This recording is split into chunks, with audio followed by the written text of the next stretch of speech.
can you comment on foreign held corporate DB pensions?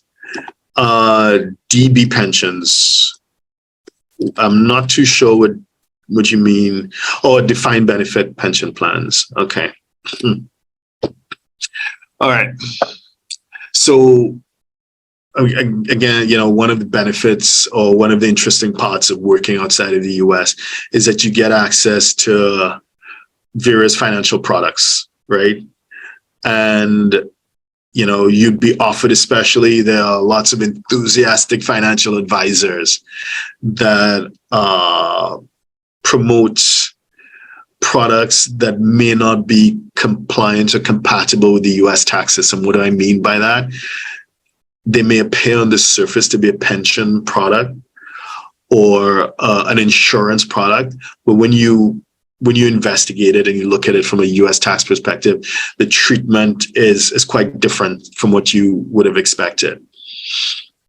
Okay, so the first thing is that most of these products are not US qualified, meaning that you don't get to reduce your taxable income. So it's not like putting it in a 401k or something in the US, using a US platform with a US custodian, right?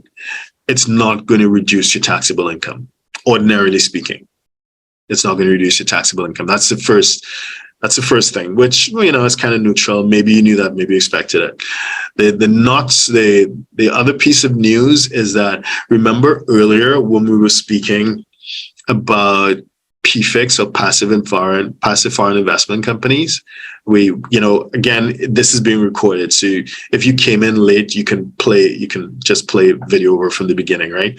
So just be aware you should sit with an advisor to go over those types of investments before you proceed with them. Or if you have already done so, it's better late than never. Sit with your advisor, go over that pension product, go over that insurance product, because it may be a PFIC. What do I mean by that? The US tax consequences that we discussed earlier, recall that.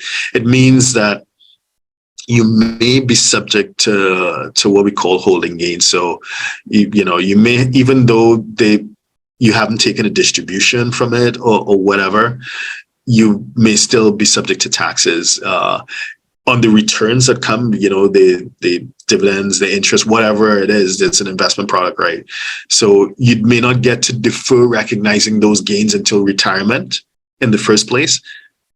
That's number one. And then second to that, the growth in the portfolio itself. I'm not talking about distributions in terms of interest or dividends, but the portfolio growth. That capital gains may still be taxable to you as holding gains under the PFIC regime, as we mentioned earlier.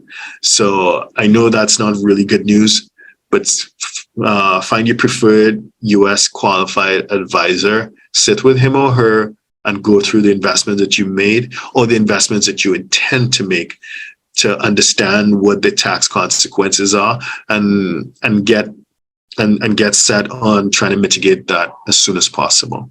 So hope that helps. So if you're a 6, 7, or 8-figure investor, entrepreneur, or business owner who needs a tailor-made solution from a qualified team of professionals, we can help you achieve the international lifestyle, the freedom, and even the tax savings you're looking for. Visit us at htj.tax and live that international life.